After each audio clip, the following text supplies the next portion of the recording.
अगर आप देहरादून से हैं तो आपको पता होगा कि आजकल वहाँ पर क्या चल रहा है। 2 साल के अंदर इतने सारे ठेके खुल गए हैं, हर 1 किलोमीटर के अंदर आपको डिपार्टमेंटल स्टोर्स के नाम पर वहाँ पर लिकर भी बिकती हुई दिखेगी और इतनी आसानी से अब अवेलेबल हो गई है लिकर कि आप सोचिए जितने आसानी से पहले बुक्स, किताबें, ये सारी चीज़ें मिला करती थी, अब वहाँ पर लिकर स्टोर्स खुल गए हैं। स्टेशनरी की शॉप्स कम, लिकर शॉप ज़्यादा खुल गई, तो आप समझ ही रहे होंगे कि यहाँ पर क्या चल रहा है। वहीं अगर मैं बात करूँ ऋषिकेश की, तो यहाँ पर जो इसका चौराहा है नटराज चौक, उसके आसपास 2 लिकर स्टोर्स खुले हुए हैं। मैं उनको पिन पॉइंट नहीं कर रही हूँ पर्टिकुलरली, लेकिन मैं यहाँ का माहौल बता रही हूँ कि यहाँ पर ऐसा हुआ ही नहीं करता था और अभी इस बीच यहाँ पर ऐसे स्टोर्स खुले हैं। वहीं थोड़ा आउटस्कर्ट्स में यहाँ पर 4 लिकर स्टोर्स खुले हैं।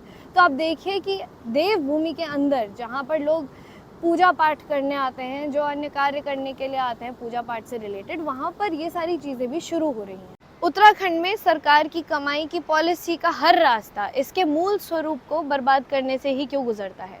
नमस्कार, मैं हूँ ऋतिका। पिछली बार मैंने उत्तराखंड के पहाड़ों के बारे में आपसे इन्फॉर्मेशन साझा की थी, जहाँ पर पहाड़ों को खोदकर उनको बाज बनाया जा रहा है। आज मैं उत्तराखंड के सेंटर में हूँ, ऋषिकेश में हूँ, और यहाँ से मैं आपके सामने एक ऐसी खबर लाने वाली हूँ जो आपको पता शायद हो या ना पता हो।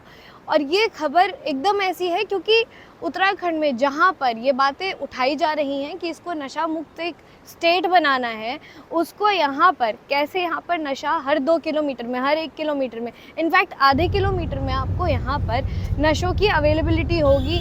आपको लिकर शॉप्स मिलेंगी और आपको अन्य प्रकार के नशे भी यहाँ पर मिलेंगे। ऋषिकेश जैसे पवित्र धरती से, पवित्र शहर से राजस्व इकट्ठा करने के लिए यहाँ पर दारू के ठेके खोल दिए गए हैं। आज से 1 साल पहले देखें तो यहाँ पर ऐसा कुछ होता नहीं था।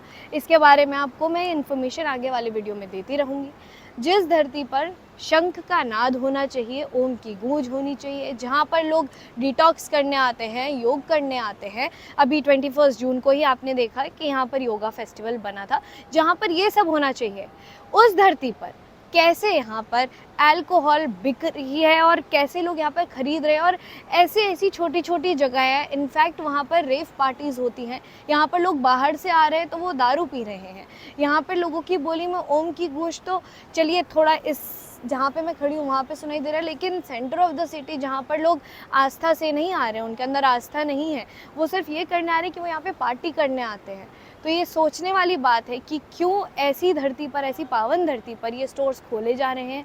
और स्टोर्स ही नहीं, लोगों की बड़ी दुकानों की भी उप दुकानें यहाँ पर खोली जा रही हैं।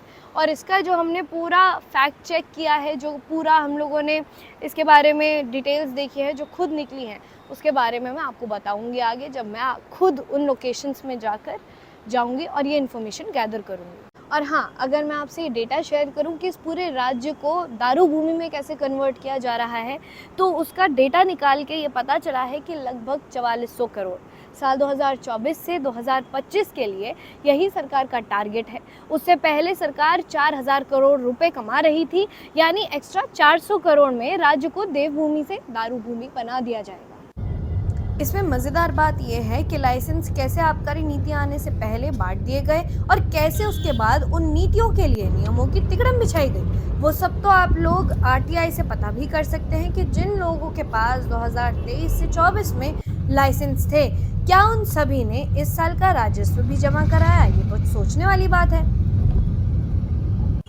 ये जो अभी आप मदिरा की एक दुकान देखेंगे, वो ऋषिकेश के बीचों बीच, हालांकि सटे हुए लेकिन मेन रास्ते से गुजरती हुई जगह पे है, जिसका नाम है मुनि की रेती। तो सोचिए कितने आराम से यहाँ पर शराब की दुकानें खोली गई हैं।